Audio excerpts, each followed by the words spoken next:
Yo tout le monde, c'est moi le titre. Alors aujourd'hui je vous emmène avec moi visiter le château de Bled en Slovénie. Alors comme vous pouvez le voir, il n'y a pas vraiment la météo qui est au rendez-vous.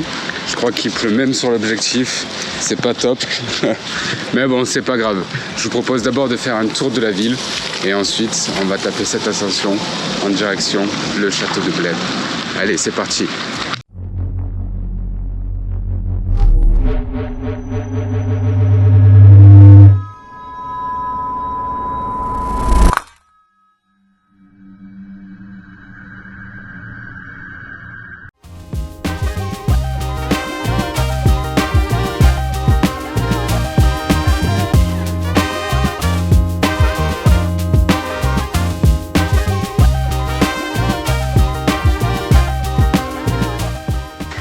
Ali, t'as un mot à dire? Yeah. It's for YouTube. For YouTube. Okay, For let's YouTube. go. We're going to the castle. Just like around 10 minutes more. 10 minutes. 10 minutes more I think, maybe, yeah. yes. Just like you have to do the hiking maybe a little bit. Yeah, not a lot. Let's go. Let's go. C'est parti pour monter quelques marches d'escalier. Je vais en profiter un peu pour me dire 2-3 mots sur ce château, qu'est-ce qu'il en est réellement et à quoi est-ce qu'il servait par le passé, à qui est-ce qu'il a pu appartenir. Je vais quand même vous laisser la place beaucoup plus à une vidéo visuelle que narrative, mais je trouve ça quand même intéressant de dire ce qu'il en était. Le château de Bled est niché sur les rives d'un lac cristallin en Slovénie. Remontons le temps ensemble et découvrons l'histoire fascinante de ce lieu enchanteur. Dans un passé lointain, en l'an 1004, le château de Bled fut renforcé sur un éperon rocheux, offrant une vue à couper le souffle sur le lac et ses environs verdoyants. Les premières pierres reçues par l'audacieux roi Henri II, qui souhaitait faire de ce lieu un symbole de puissance et de grandeur. Cédric, t'as tes jambes cassées? I'm tired. Yeah. Oh, sorry, Je suis man. fatigué.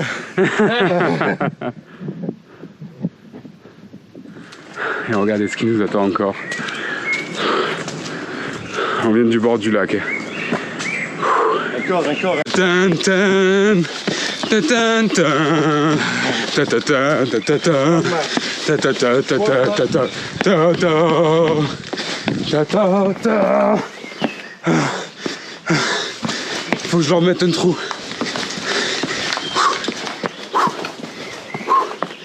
Wow, j'ai les jambes on fire. On s'est pris un trou. Faut pas que je m'arrête. Ouais. Ça vaut le coup, franchement.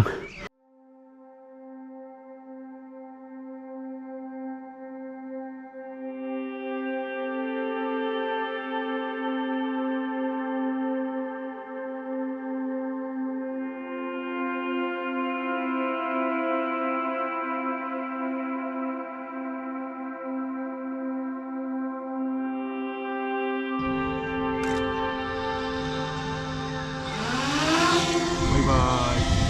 Take me home.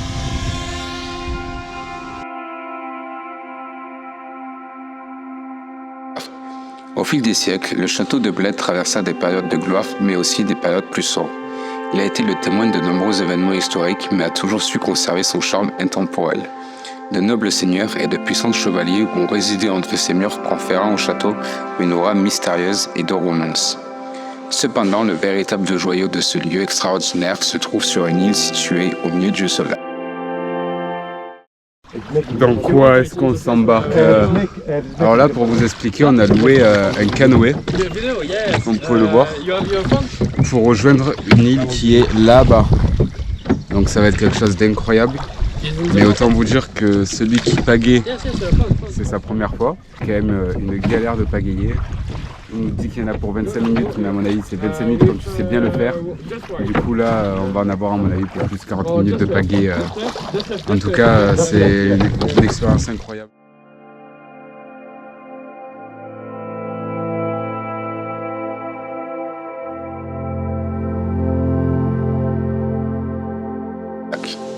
Cette petite île, avec sa chapelle dédiée à l'Assomption de Marie, est un symbole de spiritualité et de tranquillité. Selon la légende, un temple païen aurait été créé ici autrefois, mais fut remplacé par la charmante chapelle que nous pouvons admirer aujourd'hui. Imaginez-vous voguant sur les eaux scintillantes de ce lac aux abords d'une pletna, traditionnel bateau en bois manœuvré par des rameurs experts, pas comme nous.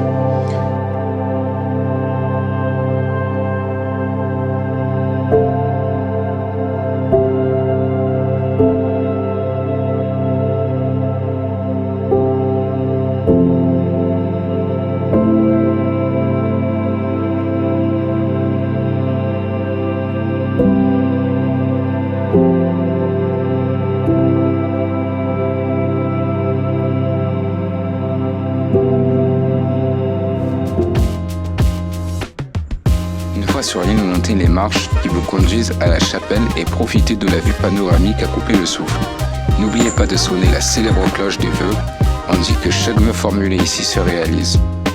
Aujourd'hui, le château de Bled est un véritable trésor touristique attirant des visiteurs du monde entier. Que ce soit pour admirer l'architecture médiévale, se perdre dans les jardins enchanteurs ou goûter aux délicieuses pâtisseries locales de ce lieu magique. Un voyage dans le temps qui vous laissera des souvenirs inoubliables et des sourires plein les yeux.